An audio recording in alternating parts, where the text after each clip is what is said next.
Bitcoin acaba de ultrapassar a máxima histórica, sendo negociado já acima dos 113 mil dólares. Então, finalmente, Bitcoin passou aí a máxima histórica de 111 mil dólares. Agora está testando aí novos topos, e eu falei inclusive em um vídeo recente aqui do canal que o preço do Bitcoin provavelmente ia ultrapassar a máxima histórica na semana passada, se eu não me engano. Então eu errei por uma semana aí, mas de fato está aí então máxima histórica no Bitcoin. Então vamos falar sobre isso no vídeo de hoje, vamos mostrar alguns gráficos, alguns dados e alguns indicadores relevantes para este momento, para a gente conseguir entender aí os potenciais, as potenciais direções aí para o preço do Bitcoin. Então, se você curte o conteúdo do canal, não esqueça de deixar o like, clicar no sininho, inscrever-se no canal e ficar à vontade na seção dos comentários. Então, vamos dar uma olhada aqui no dia de hoje. Temos uma alta de um pouco mais de 1%, quase 2% em dólar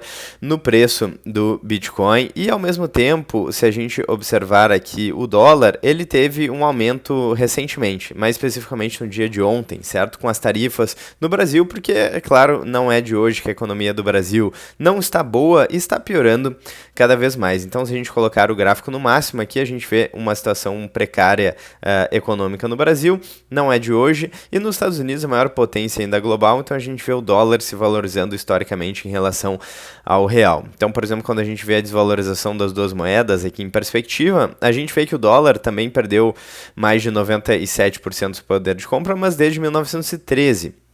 E o real é uma moeda muito mais recente, então perdeu aí mais de 85% do seu poder de compra, só que desde 94, então um tempo muito menor, o que mostra que o dólar aí acaba sendo de fato uma moeda mais resistente do que o real, é claro, certo? Mas ainda assim tem um problema muito grande da inflação e da dívida. Bom, então máxima histórica no Bitcoin, enquanto o Ibovespa aqui vem caindo aí nos últimos 5 dias mais de 3%, aquelas pessoas aí que não tiraram simplesmente o dinheiro do país, mas o país do dinheiro, enfim, de alguma forma conseguiram fugir aí da exposição única e exclusivamente a Brasil, se deram muito bem nos últimos dias, então Bitcoin como uma grande alternativa. Lembrando, o disclaimer clássico aqui do canal, nada disso é uma dica de investimentos, eu estou apenas mostrando alguns gráficos, alguns dados, eventualmente dando a minha opinião pessoal sobre o assunto, e vocês não devem levar isso como uma dica de investimentos ou nada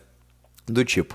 Então, feito esse disclaimer aqui, quem de fato fugiu do risco Brasil está se dando muito bem. Então, a gente tem aqui, por exemplo, o Ibovespa caindo aí nos últimos dias, e se a gente observar, então, por exemplo, um gráfico que eu gosto bastante, que é o Ibovespa corrigido pelo dólar aqui, deixa eu avançar o site, vocês conseguem observar que o problema não é de hoje. Então, por exemplo, nos últimos 10 anos, vamos colocar no gráfico aqui, o gráfico no máximo, nos últimos 10 anos quem comprou o Ibovespa aí simplesmente corrigiu pelo dólar, perdeu dinheiro, sendo que o dólar também tem uma inflação que é bastante considerável, então você perdeu duas vezes, você perdeu pela inflação do dólar e perdeu aqui pela valorização, no caso a desvalorização do Ibovespa. Se você corrigir isso pela expansão da base monetária M2, então vai ser ainda mais desastroso. Então aquelas pessoas que conseguiram fugir do Brasil do ponto de vista financeiro, certo? Teoria das bandeiras, tentar tirar aí o risco Brasil da sua vida o máximo possível, porque o risco aqui é muito alto,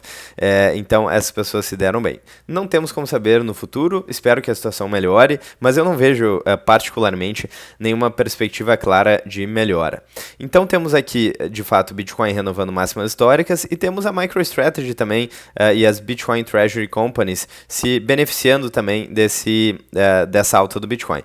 Me parece também que a MicroStrategy ainda não renovou as máximas, mas está muito próxima das máximas históricas. Só que, se a gente observar aqui em 5 anos, a empresa se valorizou mais de 3.000% em dólar, e o Bitcoin em 5 anos se valorizou mais de 1.000% em dólar. Então a MicroStrategy nada mais é do que um Bitcoin com mais risco, mais volatilidade, e consequentemente em momentos de alta geralmente acaba subindo mais do que o próprio Bitcoin. Então, de fato, o que a gente estava comentando se concretizou, e voltando aí para as nossas análises, por que a gente disse que era bem provável que o Bitcoin alcançasse aí uma máxima histórica, porque a gente tem uma confluência de vários fatores. Então a gente tem, por exemplo, o ouro na máxima histórica, o Bitcoin na máxima histórica e o rebaixamento do rating de crédito nos Estados Unidos. O que isso significa? Significa que o mundo inteiro, os investidores, estão percebendo a armadilha das moedas fiduciárias, estão percebendo que as moedas fiduciárias aqui não são sustentáveis por basicamente dois motivos: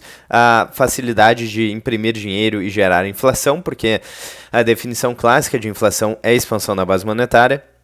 Então a inflação acontece nos Estados Unidos, acontece na Europa, acontece no Brasil, acontece na América Latina, acontece em todo lugar e é algo que é insustentável. Então temos o problema da inflação nas moedas fiduciárias e temos o problema da dívida. Então muitas pessoas estão cada vez mais falando da dívida crescente e talvez impagável em vários países. Nos Estados Unidos, por exemplo, essa dívida já passa dos 37 trilhões de dólares. Mas o problema não é só nos Estados Unidos, é também no Brasil, no Japão, na Europa, na América Latina, enfim, acontece em todo lugar. E é basicamente uma feature, digamos assim, das moedas fiduciárias. Ou seja, por definição, isso acaba acontecendo, porque políticos e burocratas se beneficiam da impressão de dinheiro.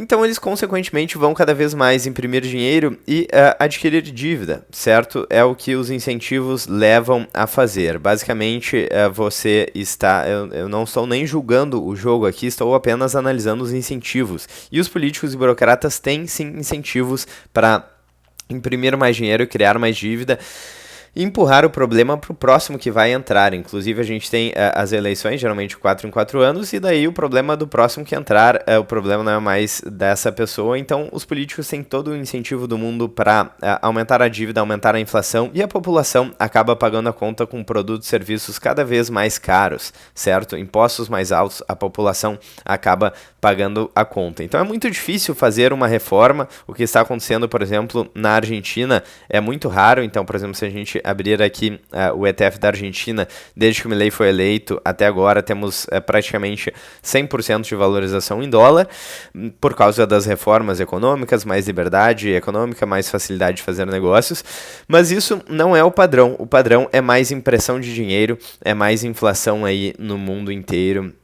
Isso geralmente acontece, embora eventualmente eles coloquem alguém aí para ajeitar um pouco a casa, para que eles continuem imprimindo dinheiro e criando dívida e parasitando aí a classe média, a classe mais baixa da população. Infelizmente é quem paga a conta. E o Bitcoin então está surgindo como uma das principais alternativas a isso, enquanto a gente vê aí o nosso real perdendo poder de compra, a nossa bolsa caindo, e isso é um reflexo, na verdade, da economia real, porque não são simplesmente números aqui na tela de um computador. Isso se reflete em desemprego, isso se reflete em salários baixos, isso se reflete em produtos e serviços mais altos quando a gente vai no supermercado, quando a gente vai abastecer o nosso carro. Então é a economia real, que claro, aqui a gente está analisando números, porque é como essa é uma forma de retratar aí o agregado econômico, a bolsa brasileira, mas se as empresas estão indo mal, consequentemente elas podem quebrar, sair do país e não vão contratar mais tanto quanto seria possível, certo? Então é uma consequência real. Aqui tem dados, inclusive, que mostram o aumento aí da inflação, o aumento de quebras de empresas, com vários fatores negativos para a qualidade de vida da população. Então é isso, basicamente a gente vê que as pessoas que conseguiram utilizar o Bitcoin como um refúgio, a perda de poder de compra, a diluição da moeda, estão tendo um resultado bastante positivo. Novamente, isso aqui não é uma dica de investimentos, não temos como prever o futuro. Inclusive, se a gente tiver uma crise econômica e de liquidez muito forte, pode ser sim que o preço do Bitcoin e de outros ativos caia bastante. Então, por exemplo, para vocês terem uma ideia, se vocês são novos aqui no Bitcoin, de dezembro de 2017 até janeiro de 2019, o preço do Bitcoin caiu mais de 80% em dólar, e de 2021 até novembro de 2022, caiu mais de 70% em dólar, mas se a gente analisa a tendência de longo prazo, a gente vê aqui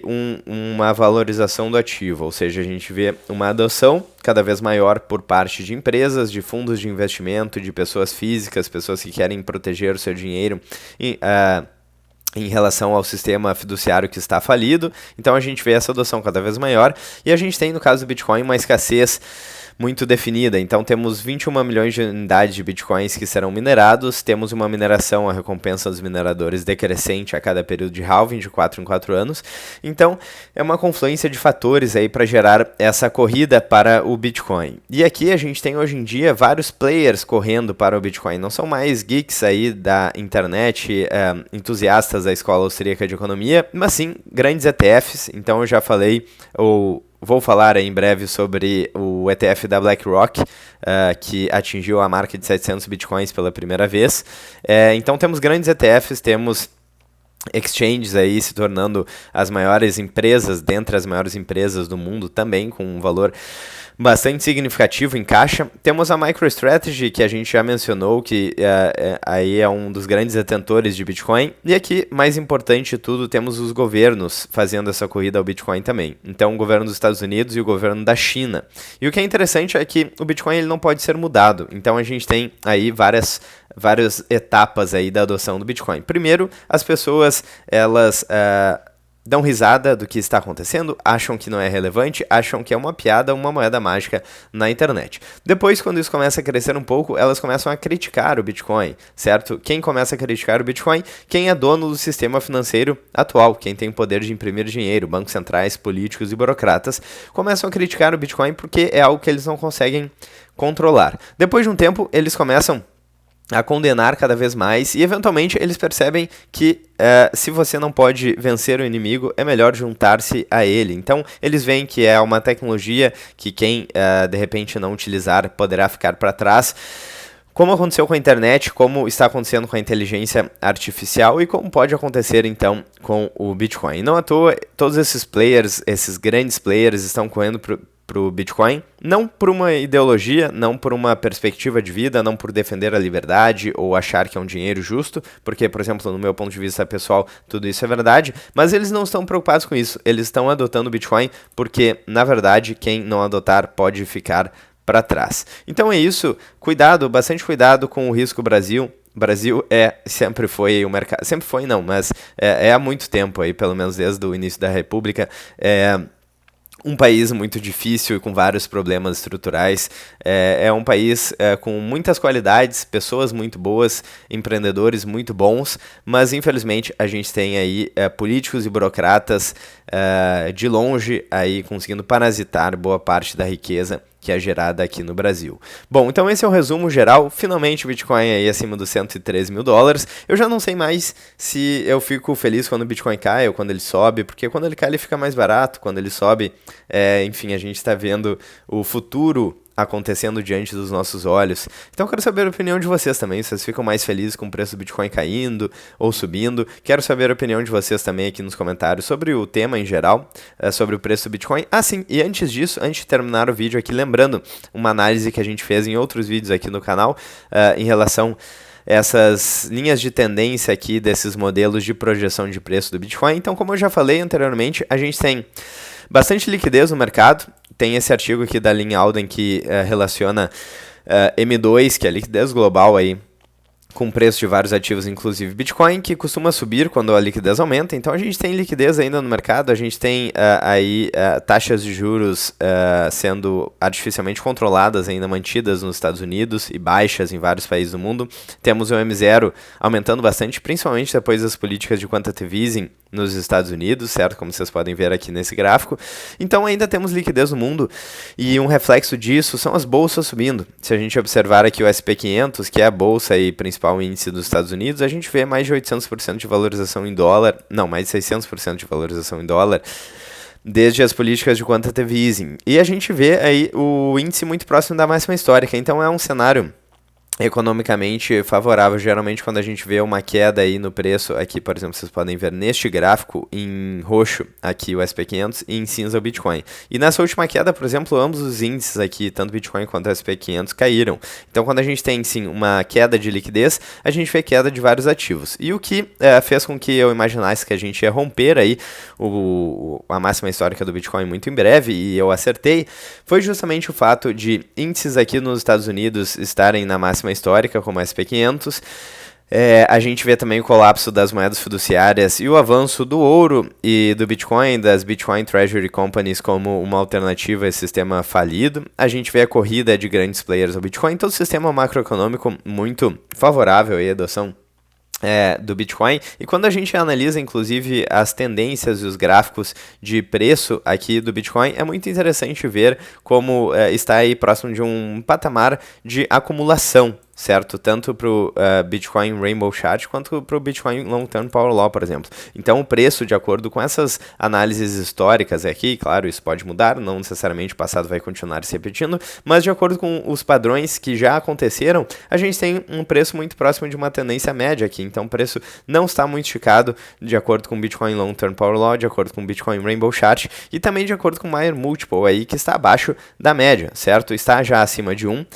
Há pouco tempo atrás estava abaixo de 1, que seria historicamente um patamar interessante para compra, mas está muito pouco acima de 1, está abaixo da média, certo? Então, por todos esses motivos, eu imaginei que seria bastante provável que o preço do Bitcoin ultrapassasse os 113 mil dólares e eu acertei. Lembrando que aqui a gente faz essas projeções de preço e fala sobre cenários, mas como uma forma de diversão aí, porque a vida do holder é bastante pacata, eu não costumo fazer muitos trades não. Mas eu acho interessante analisar o cenário e ver aí o futuro se desenhando na frente dos nossos olhos, certo? No futuro a gente vai poder falar para os nossos filhos e para os nossos netos que a gente testemunhou a criação e adoção em massa do Bitcoin, certo? A criação e adoção em massa da internet também, falar, assim como a gente fala hoje em dia, antigamente para combinar alguma coisa tinha que ligar para o telefone fixo, não existia WhatsApp, redes sociais e por aí vai.